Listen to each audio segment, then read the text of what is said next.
I'm So impressed that you did the whole car buying process virtually, it sounds like, right? it's a little bit of a risk because you don't Yeah. really know what you're getting. But What if it shows up and there's no motor, you know? well, actually, it's Let's funny. check it out. One of the guys that helped me with the import process here, he's an importer himself, and he knows of a guy who purchased one of these cars, I guess in the past year or two. And somehow in the process of going from Japan to Long Beach, it had to be an inside job. He goes down to Long Beach to pick up his car and it's not on the ship.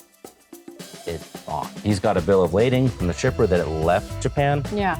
All accounted for. But somebody showed up in Long Beach or some other port. Yeah. Got that car and stole. He never saw the car. And I look over my shoulder and O.J. Simpson's right there having a drink.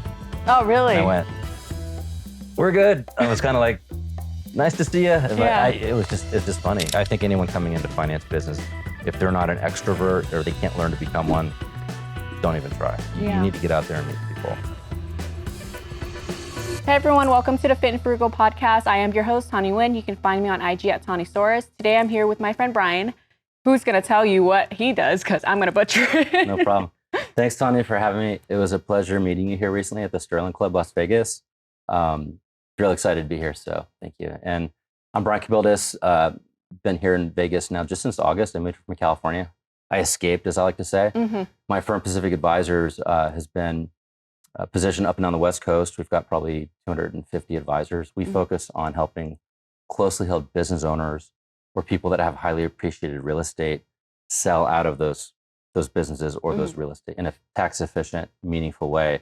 And why I think that's important in the community is maybe 85% of all the business owners I've met in my career now for 18 years don't ever show up to the table with a written exit plan. They don't really know what to expect in terms of the taxation, the legal implications, the retirement planning, cash flow. So our role, I think, is to bring the best thinking to the table for the sake of that client, whether it's their CPA, estate planning attorney, business attorney, and just have, a meaningful conversation about what it could look like. What are the implications if we do this? Yeah. So it's funny that you brought up your California transplant because I think that's how we connected, right? And when you said escape, like how is it different, like with your business here in Las Vegas versus when you were doing business in California? That's really a good question. I think, I really think Vegas is night and day difference compared to a lot of other cities I've lived in. I've lived in San Diego for a long time. I lived in South Orange County, which I think you're from Orange County too, right? Yeah. So I don't know. It's interesting. Since I moved here just last year, I've gone to a lot of business events, Chamber of Commerce events, local business events. And I think that there's a humility, there's a humbleness here in the business community. Like people remember where they came from. I've met people here who are literally billionaires who have built amazing businesses. They put their pants on the same way. They're open to talking and they're just very generous with their time. And I just find it interesting because the vibe that I got when I was in Orange County for the past 7 years or so, it wasn't really that. It was like, what kind of car did you show up in? What kind of watch is that? You had to present this certain aura, and it just may be in my mind, but it really seemed like I was out of place. Yeah. I'm not trying to be that guy. I just want to do good work and live a good life. So, yeah. I think that California aesthetic life, it is more about showing status quo versus being kind to one another, right? It's always comparing with your neighbor. Like you said, what kind of car, what kind of house do you have? Like what kind of watches and, diamonds you're kind of dripped in. Yeah. And how has that affected your business since you've moved here? The introductions I've gotten in the past few months have been really easy just to get into a groove with people and talk about what's important to them. Yeah. Being in finance, sometimes people ask you like, what's the best investment? What's going on in the market? And I always like to kind of retort that, let's take a step back. If one doesn't have a well grounding for the purpose for their money in their life, like what is their money really for? Yeah. What causes or, family, charity, what have you, it doesn't really matter what investment they do because they're just going to be chasing their tail, trying to chase returns or buy the next hot thing, right? So I like that here people have given me the grace and opened up to me about what's important to them in their lives. Yeah. And we've had, some really interesting conversations with people who are just starting companies. They're not selling their companies. They're just getting started. And they're so open to getting good legal help, getting good accounting help, and having us kind of quarterback those conversations has been fun. Yeah. We don't discriminate. It doesn't matter if someone has 50 million in their bank account or 50,000. Like if they want help, they deserve help. Yeah, so you actually help businesses from like day one too, right? Like let's just say if I was to start my business tomorrow, Cradle I to can grave. reach out to Yep. you, and if I plan to exit in 3 to 5 years, you can make all of those steps possible. Exactly. Which is kind of funny too, because I believe in that, because that's what I did in my 20s too. I was chasing numbers in my bank account, right? And it wasn't really like a humbling experience, because that's where the burnout and the status driven life came from. And it wasn't until I got here in the last couple of years when I kind of slowed down, reflected on like my values and what's important to me. Like, why am I chasing money? Like, was I really ever happy? You know what I'm saying? So I think that lifestyle that came with the culture that I was immersed in, which is hospitality, events, being in Orange County, and everyone's always after money and knowing if you've made money, what's your net worth, like how many things you own, what's your degrees, and all of that external achievements, right? And moving here, like, I think it grounded me more as a human being now to, like as an entrepreneur, which is hard because financial instability is the core of something that you have to get used to, is because it's always like a thing that you're working towards. Is now I feel like I'm more fueled by passion and mission rather than just like making $1 million fast, right? Yeah. And that's incredible. Like, how's your lifestyle changed since you moved? Because I saw you. Let's talk about the car, which is we have to talk about the R33, okay? And we have to talk about your trip to Lake Mead recently. Yeah. Tell me more about that. Let's do the Lake Mead one first. I almost thought I was gonna have to cancel this interview because I spent literally, 24 hours in the sun over the past 2 or 3 days racing a sailboat in 20 to 25 mile an hour winds, or knots rather. So that's a little faster. And I just feel really wiped out. I'm really tired today, but I just got here. I feel good now, but it's like this weekend has been intense. And I've been racing sailboats now for, the first time I got on a sailboat was in 1993. I was in college and looking for something to do outside of soccer. I played soccer for a college in New York. And the sailing team says, hey, we got some really cool race boats down here. You want to come out? And I was from Arizona. Yeah. I'm like, let me go take a look at these big 35, 40, 45-foot race boats. I didn't know the bow from the stern. I didn't know what a mast was, a keel, a winch handle. Like, I'm looking at these boats. And they go, yeah, just come on out. And kind of the same idea. We went out on Long Island Sound, and they say, you sit in the back of the boat and you manage the running back stays, which are these cables that come off the stern up to the mast. And you can kind of tune the shape of the mast. And it gets very technical. But they said, if you mess this job up, the whole mast is going to come down. People could get killed. Yeah. And I'm like, so you're making me do that as my first job on a sailboat? Cool. For whatever reason, nobody wants to do that job. But I did it. And I ended up sailing all through college on 42-foot boats. After I got out, I was in the Navy in San Diego for about 12 years.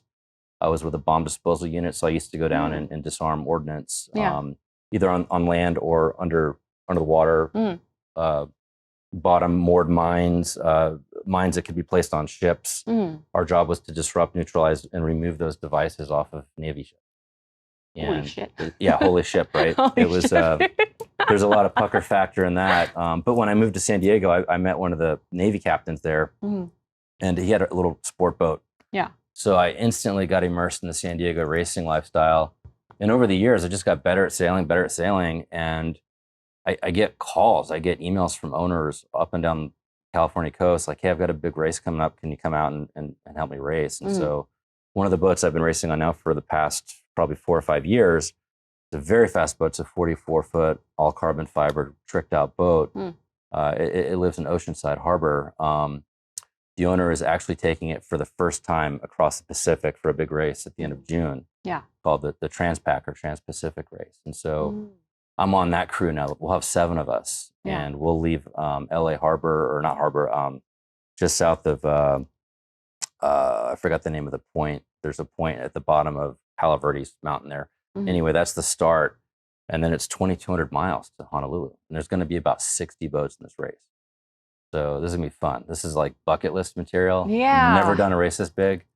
So safety gear. Yeah. How many days is that? It's probably about 10 days. 10 days? And you guys pack your stuff just like you're camping, but you're on. Pretty much, yeah. In the ocean. In the ocean, yeah. So we'll have a water maker, probably a lot of dry food. I haven't even really looked at the requirements for food yet, but it's going to be, race boats need to be light. So you can't bring like all your creature comforts. You've got to really plan on Yeah, like wearing a lot of the astronaut same food. clothes. You're gonna smell like, you know what, when you pull into. Yeah. There's no drinking. It's very serious. People Yeah. get hurt, and so I know Mm. that first drink when we pull into Honolulu and they put the lei over our necks when we pull in, and they're gonna start handing us drinks. I'll be like drunk within 10 minutes. You're gonna be drunk in 2 minutes with a strawberry daiquiri. Yeah, or it's gonna something be over. even Like girlier malnourished, than that. dehydrated, like, you know. But it's gonna be something blue or pink in your hand. yeah, it's and gonna you're be gonna nuts. be But drunk as hell. but it's gonna be a lot of fun. So I know Yeah. Roy Disney is one of his boats is in this race. So we'll be racing against him on a 65-foot Volvo Ocean Racer boat. He's got a beautiful boat. He'll beat us, but we'll try to track on him. Yeah, sounds like you've had like really intense careers. I didn't even know about the bomb thing. It's like, how do you? But stay... wait, there's more. But wait, there's more.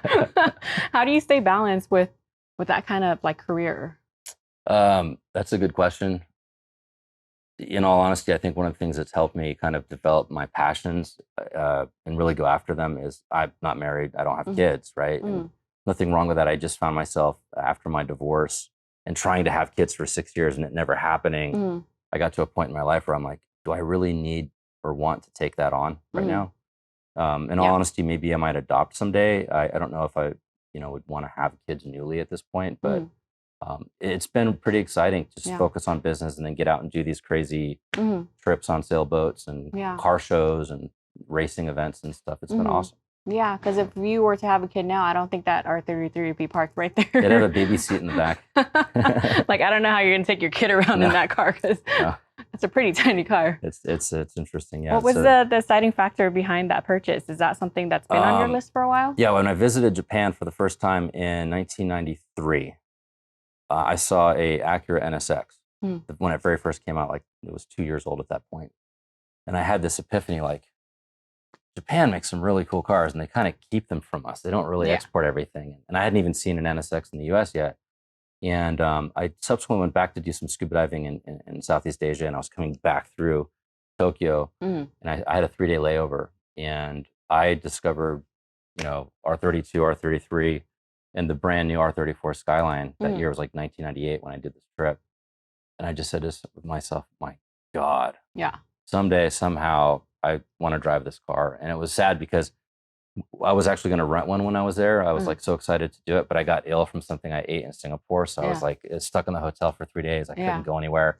Meanwhile, I'm looking out my window and I'm seeing all these cool sport cars driving around Tokyo and I'm just stuck. Yeah. So I did go to the Nismo, one of the shops there, and bought a bunch of swag, shirts, shifter knobs, a VHS tape. I still have the VHS tape. Remember those? You might be too No, I remember those. that. I had to hand rewind them too when I was a kid. Okay, got it. I'm not that young. I want to convert I want to convert it to DVD, but it highlighted the Skyline series, from the beginning all the way till 1998, and I was like, man, I just love that car. So one popped up recently for sale in Japan through a private dealer. He's got a really good following, very strong history. Like all the reviews are really good, and he only sells high-end Skylines or Toyota Supras and stuff like that. And one popped up that no one seemed to want to buy. Yeah, and it was just really well sorted out. And I messaged him. I go, I need video, I need audio, I need to hear everything. I need to hear this thing be pushed through its paces because you just have a bunch of pictures on your website. Yeah, I don't know what I'm buying. Yeah, and he revved it all the way to redline, and I heard everything. Everything sounded tight. The paint and everything was in great shape. It's a 96 car, white, with all the carbon fiber trim, the hood, the bonnet, trunk, spoiler, everything. It's just beautiful. And so I basically figured out a way to do the customs and all the paperwork that go with it and got it all set up. I literally flew down to Long Beach last week, waited for the ship to come in. I had to hire a guy that has a special license to get inside the port because they have to bring the cars out to you. You can't just go as you and I couldn't go into the port and go pick up our car. That's like regular Somebody people. That has a special DHS credential has to go in there and pull it out for you. Yeah. And so it was funny. I got the car. It was filthy, dust, crap all over it just from the trip. And as I'm driving back from LA to Vegas on Friday night at like 10:30 p.m., everyone just wanted to race. And I'm just like, I just want to make sure the car runs. People come up next to me, super bikes, I'm going about 75, just chilling out, and like everyone wants to race. I'm like, it's going to be like this. Everyone's going to want to race. Are they surprised when they pull up? It's not an Asian dude, but it's a white dude. I don't know what they think. I was actually expecting the police or the CHP to hit me, but knock on wood. Because, in Vespers, it's always like overnight parts from Japan, right? But you didn't even get parts. You got the car whole looked like damn it was car. stolen. It had no license plate. It had like pen on the windshield because they had to write on it. I guess it just looked like a mess. But I got it all cleaned up, and I'm starting to, drive it more now that I'm here, and it's a fun car. So. I'm impressed that you did the whole car buying process virtually. It sounds like, right? It's a little bit of a risk because you don't really know what you're getting. But what if it shows up and there's no motor? Well, actually, it's funny. One of the guys that helped me with the import process here, he's an importer himself, and he knows of a guy who purchased one of these cars, I guess, in the past year or two. And somehow in the process of going from Japan to Long Beach, it had to be an inside job. He goes down to Long Beach to pick up his car, and it's not on the ship. It's gone. He's got a bill of lading from the shipper that it left Japan. Yeah. All accounted for. But somebody showed up in Long Beach or some other port and got that car and stole. He never saw the car. So what happens? He had an insurance policy on it. He got indemnified for what he paid for it. But it's just amazing that happens. Yeah. How much does that purchase cost you? I mean, the heartache and the pain of going through all that. Yeah. You can buy the insurance policy, I guess, for about 1% of the value of the car. So if it's a $100,000 car, $1,000 might give you full coverage to get from Japan to the U.S. No U.S. insurer like Haggerty or any of these other companies will insure the car until it's docked in the U.S. So anything that happens in the middle of the ocean. Yeah. If you don't have a policy on it, you're going to eat it. So I was just the whole past month, I was just like crossing my fingers, hoping nothing would go wrong. So that's what you went to pick up in Long Beach. I wanted to go down there by myself and make sure that, so I was taking tons of photos. So is that your daily now, or is that? No, I've got a little Toyota Tacoma that I drive. It's kind of my fun little daily, but I want to put some miles on the Skyline. It's such a fun car to drive. It's hard getting used to this configuration with left-hand shifting. In fact, last night I was kind of pushing a little bit, and I missed second gear. I grinded. I almost went into third, and kind of embarrassing, but just getting used to it. And then the mirrors, it's a totally different, situation. Is that your first time driving a right-hand? Yeah. And driving out of LA on a Friday afternoon. And my first time driving this vehicle was somewhat interesting. Well, if you're going to learn, that's probably the best playground. That's how you got your cabs worked out, right? At least it wasn't San Francisco going up those hills. So, how are your cabs today? Yeah. Actually, it's a very smooth clutch, so it wasn't too bad. Yeah. That's so cool. I'm kind of glad that I saw that. I'll have to take you for a ride. We'll have to go do a little cruise around town. Hey, can we do this podcast while it's moving? Like one of those. Yeah, YouTubers? They have those suction cups you can put on the window so you can have your the camera can fly at my face or something. So cars have always been a thing. I try to get involved with like autocross or karting events. I do a fair amount of karting, and then it's interesting. Like people think NASCAR is kind of basic, but I will share with you, until you've actually driven a NASCAR, don't knock it. You can rent NASCARs on tracks around the country. One of them in particular is in our old neighborhood, kind of so to speak, Irwindale Speedway. Okay. Kind of west of LA, right? Yeah. They have a half-mile track, and these are Winston Cup 500 horsepower cars, and they do like a 1 hour class, and then you're out on the track full speed, like going all out. And the level of skill and thought and technique with the brake and throttle and the wheel, like it's very choreographed. Yeah. If you don't get it right, you can go into the wall pretty easy. Yeah. So it's fascinating. It's good training for anyone that wants to learn how to become a better driver, especially coming into an off ramp or a situation where you're at high speed and you need to exit. The stuff that I learned on that NASCAR track was invaluable. Yeah. Yeah.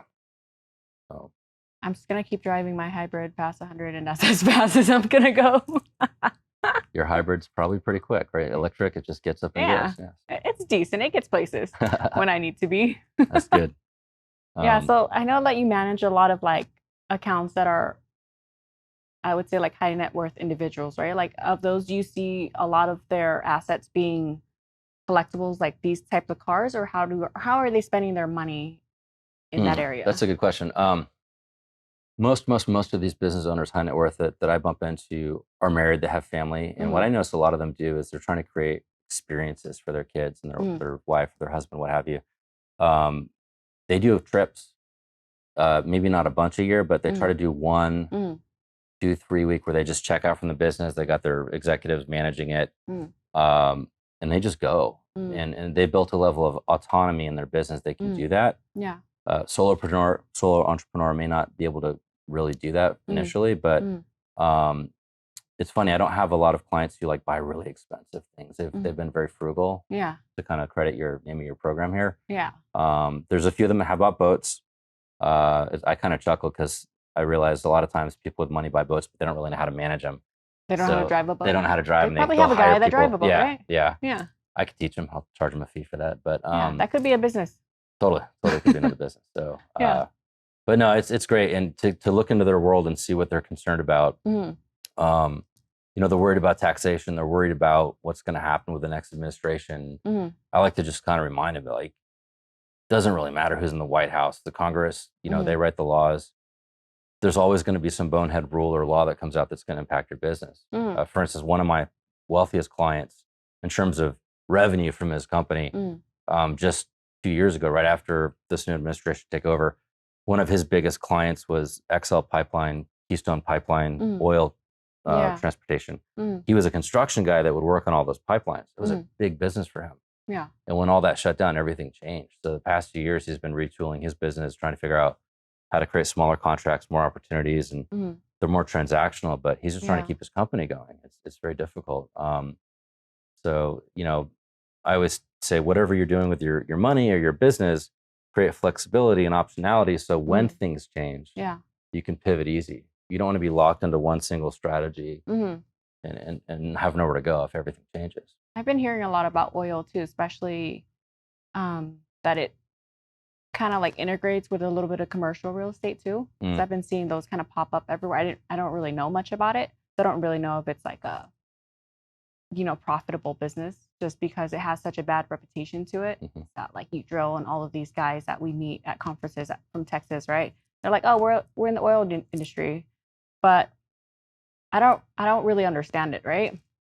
So what have you seen from these like oil companies? Like, how are their finance structure versus like a small business owner? Like, what's the foundation of how they should set up their business?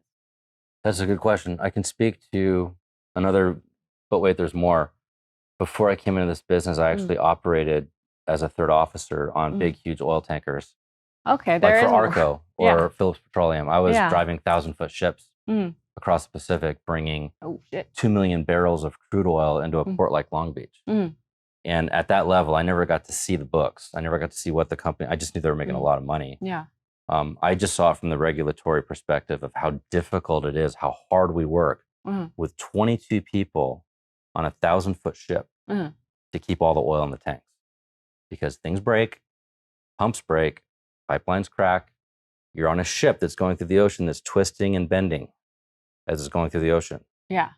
And things do happen. You have leaks. You have things that just go weird. And so the Coast Guard is really fast to get in your business and, bust you for having a leak or something. But they just sometimes don't see what goes involved in keeping these ships safe and with a minimal crew. Yeah. And those 22 people are not all working on the deck. You got about 4 or 5 people working in the engine room, 4 or 5 people that do the navigation. And then you have a couple people that are sort of helpers, squirrels, if you will. Yeah. And there might be 3 people in the kitchen, in the galley, that make food for everybody. Yeah. So you've only got maybe 6, 7, maybe 8 people that are in a position to really keep all the oil transportation part of the stuff together on a 1,000-foot ship. Yeah. So not as big as a cruise ship? Bigger. Bigger? Yeah.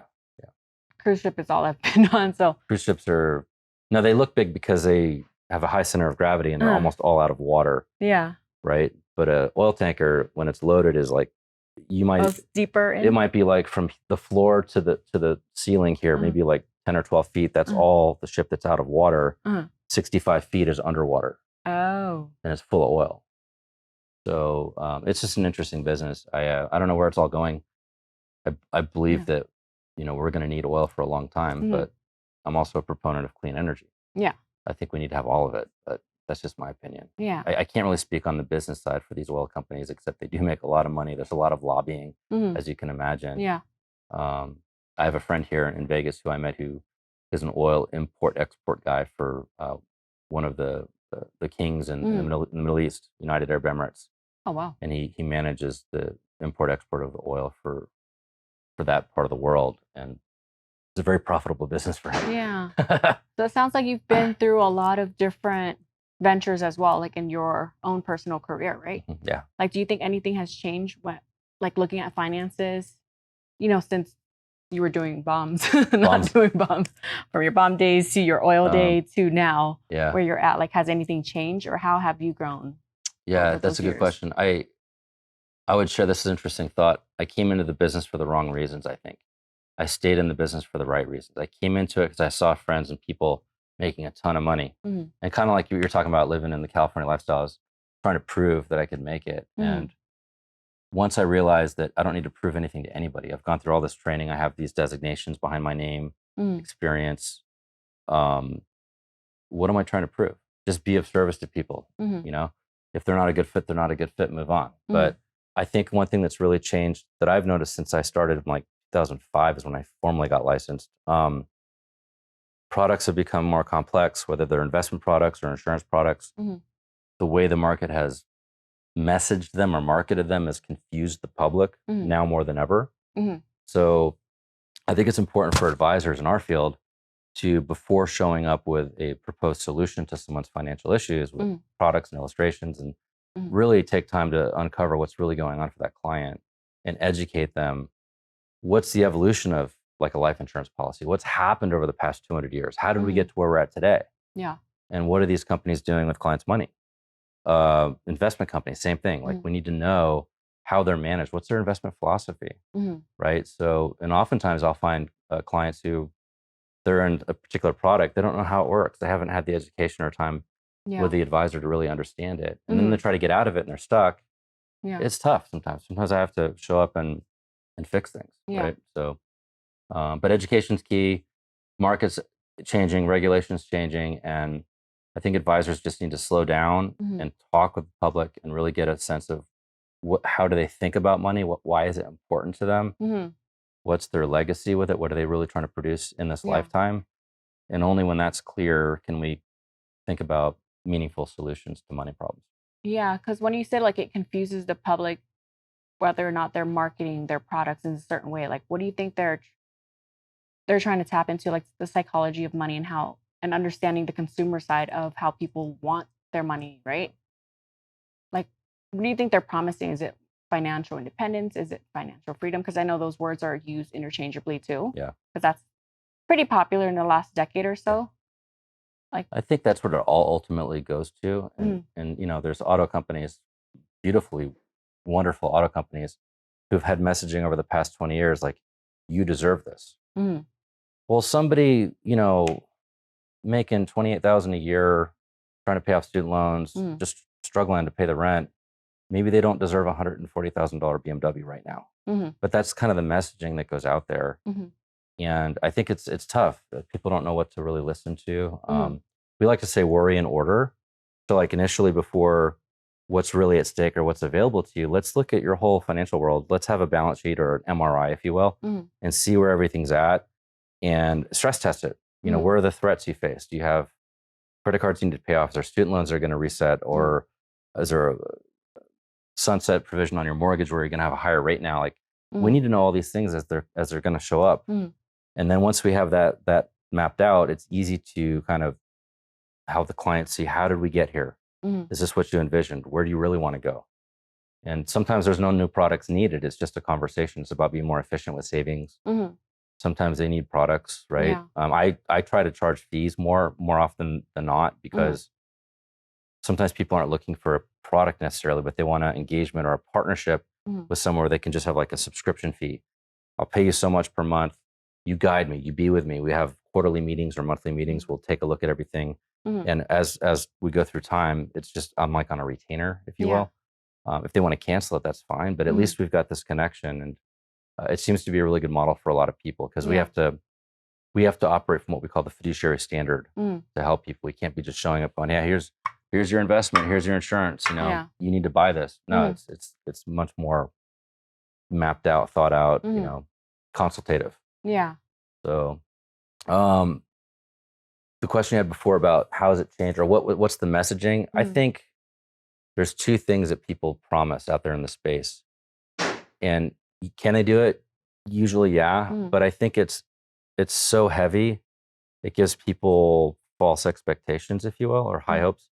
Like living in a zero tax world kind of doesn't really exist. Yeah. Right? I mean, yeah, can you help people more tax efficient? Yeah. But to say that, yeah, I'm going to help you convert to a completely zero tax world. I'm going to go live on Mars. Like, how are you going to do that? Right. The United States is kind of tough.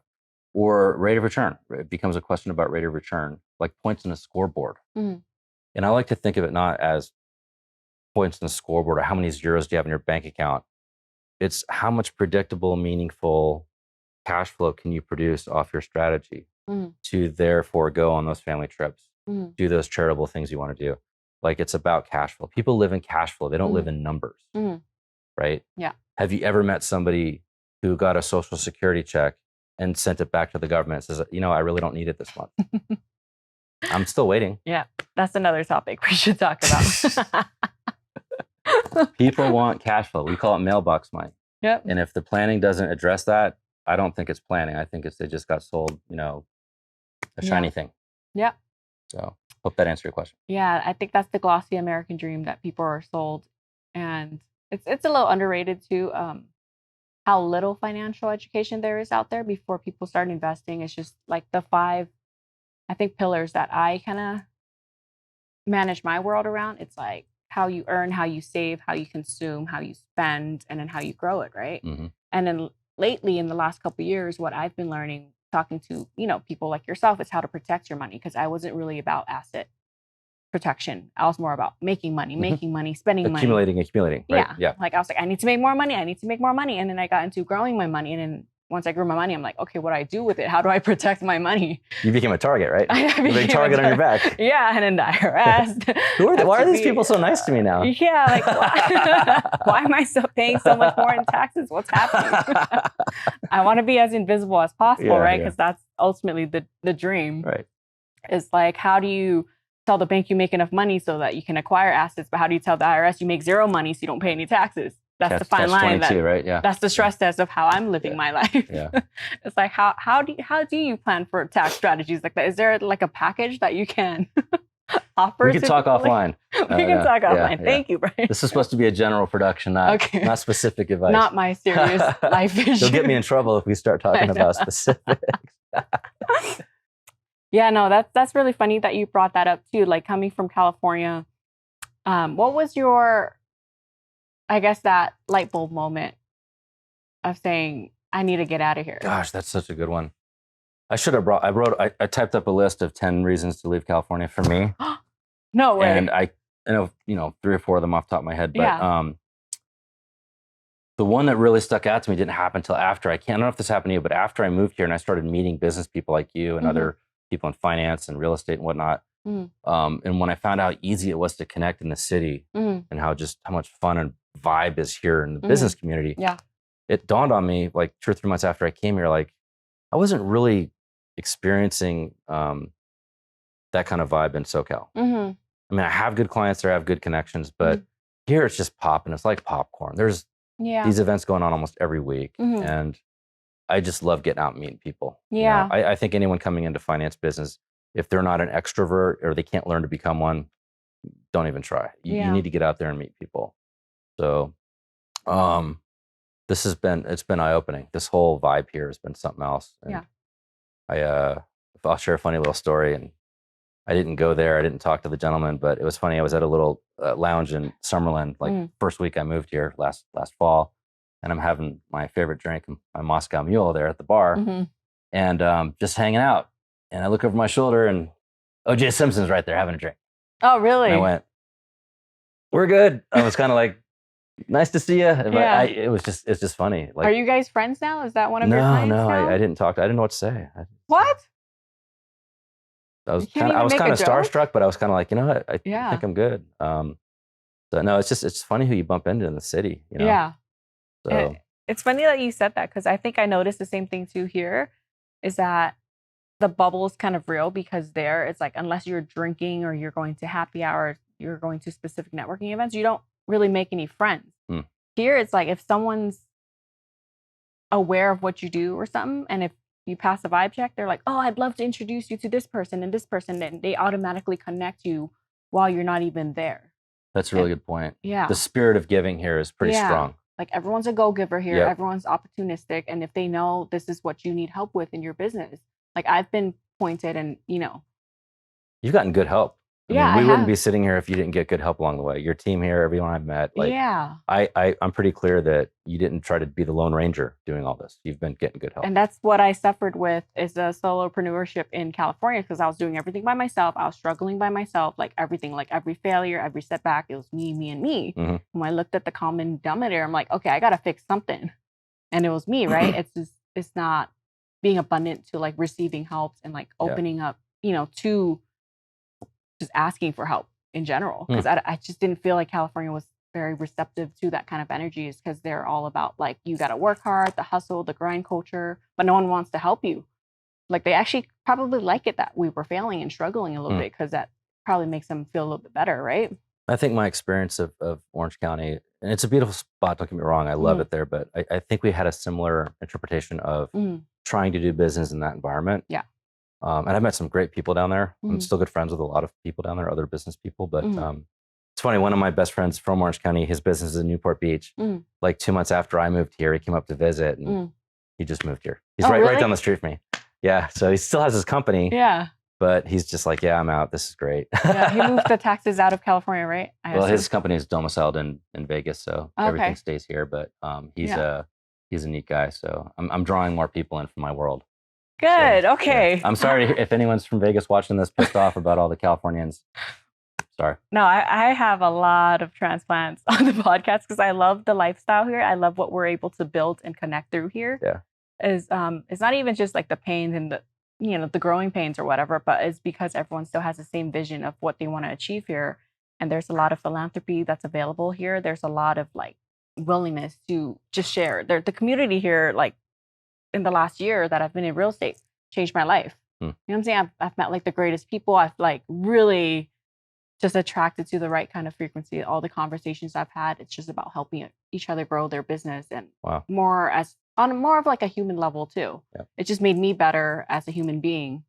Just be willing to like make more friends. I didn't really have friends when I moved here. So I was by myself for like a year and a half. And I'm like, I don't know if I'm doing this right. until I started making some friends. I'm like, all right, it's not so bad. But you asked that serious question of yourself and things started changing, right? Exactly. That's really cool. Yeah. And it takes... It's got the small town vibe. It's got the, I mean, look at the pictures of Vegas and it's a big city. It's all this stuff going on. But it really has a small town feel. It kind of feels to me like San Diego did 20 years ago. Yeah, I love San Diego. Yeah. Yeah. I was there. You know how it is. It's great. So this has been a really just a beautiful time here getting to know you and hearing your story. And just really grateful that you were able to bring me on and share mine. So is there any last like advice you would give investors specifically like in this? Okay, general advice. Yeah. General advice. Volatility of market. Yep. Anything. Volatility market. So here we go. It's never a bad idea to reassess one's position in the market, whether it's stock portfolio or bonds or any other form of security. But I find oftentimes people are in a product or in a vehicle which its level of risk is not in alignment with that investor's personal risk profile. Like everyone has a threshold for pain, right? Yeah. And if you're not clear what that is, you shouldn't be buying any financial products. You need to know how that thing could fail, how it's been stress tested, what is it expected to do, what's the standard deviation, if you will, of that vehicle. And so I find a lot of times people haven't really done that exercise. So whether you go back to your advisor, your agent, and go through a risk profile, make sure that what you invested in is that's your long-term strategy. That's what you really want. And you can stomach the expected variation that could present. Now, generally speaking, as people get older, their risk profile tends to kind of tailor off. And sometimes you have people who haven't talked to their advisor or their agent, what have you, in years. And they're in a very high risk portfolio. And all of a sudden they get to retirement and like things are just going crazy. They haven't really addressed it. Yeah. So, and then there's the tax side of planning and family. You don't know how many times people bring a family trust in for review, and our legal team might look at that. And meanwhile, they've had 2 more kids or if there's been a divorce or like, you really got to stay on top of this stuff. So just it's never a bad idea to do a review, just have a conversation. We're not trying to sell everybody. We're just trying to get good information out there, Yeah. help people. And there's been times where people have come to my team to look at their stuff, and I'm like, this is really good work. Like, why are you coming to us? Yeah. Like, I have no intention of disrupting this individual's relationship with you. And sometimes people would say, I just want to get a second opinion. Oh, okay. And if you think it's good work, that's great. And that's cool. Yeah. That's fine. Yeah. You know, and I might ask somebody that's not willing to have their stuff reviewed, are you confident enough in your advisor to get a second opinion? Wow. And I'll let them think about that for a minute. Yeah. If they're not confident enough, then maybe if they're confident enough, they should still get a second opinion. Yeah. You never know. Not everyone's an expert in everything. Yeah. And sometimes things get missed. So yeah, that's my message, is stay on top of your game. I agree. I really like that transparency as a fiduciary, responsibility. It's just not always about getting clients, but making sure that they're on the right path to whatever wealth they're creating, right? Yeah, that confidence is a huge factor. And that's part of our messaging and our corporate marketing is path of confidence. Oh, so I'm glad you said that. Like, if we can give you confidence in your life to do what you want to do, that's more valuable than a rate of return. Wow. Right. So that's great. Good question. Yeah. So I just want to acknowledge you for being here with me today, like just being open with your life and how it's changed. We're both California transplants. We came here. We're hoping to make an impact, in the community and just grow our business as well as our, our social circle. And it's nice to have other friends here. Yeah. Can't do this alone. So yeah. Absolute pleasure. Of course. Nice to see you. That was so gangster. Yeah. So where can we find you? Social media? Is there Facebook? Not your phone number, please. Yeah, no phone numbers. My name is a mouthful. It's tagged onto my corporate website. Yeah. I'll make sure my corporate website is pacificadvisors.com. It's sort of the general one with my name on the back, Bryon Kibildis. Nice. You can put the link in the podcast. I'll make sure I plug everything properly. Yeah, so it's great. Thank you. Cool. Well, thanks for tuning in to the Fit and Frugal podcast. I am Tani Nguyen, your host. You can find me on IG at Tani Stories. Bye. This podcast is intended for general public use. By providing this content, Park Avenue Securities, LLC, and your financial representative are not undertaking to provide investment advice or make a recommendation for a specific individual or situation, or to otherwise act in a fiduciary capacity.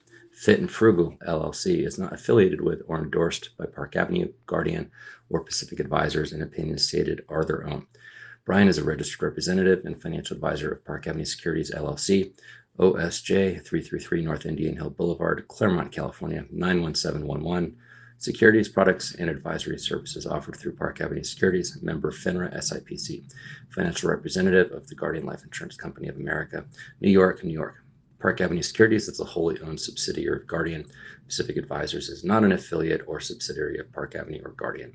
Pacific Advisors is not registered in any state or with the U.S. Securities and Exchange Commission as a registered investment advisor. Insurance products offered through One Pacific Financial and Insurance Solutions, LLC, DBA of Pacific Advisors, LLC.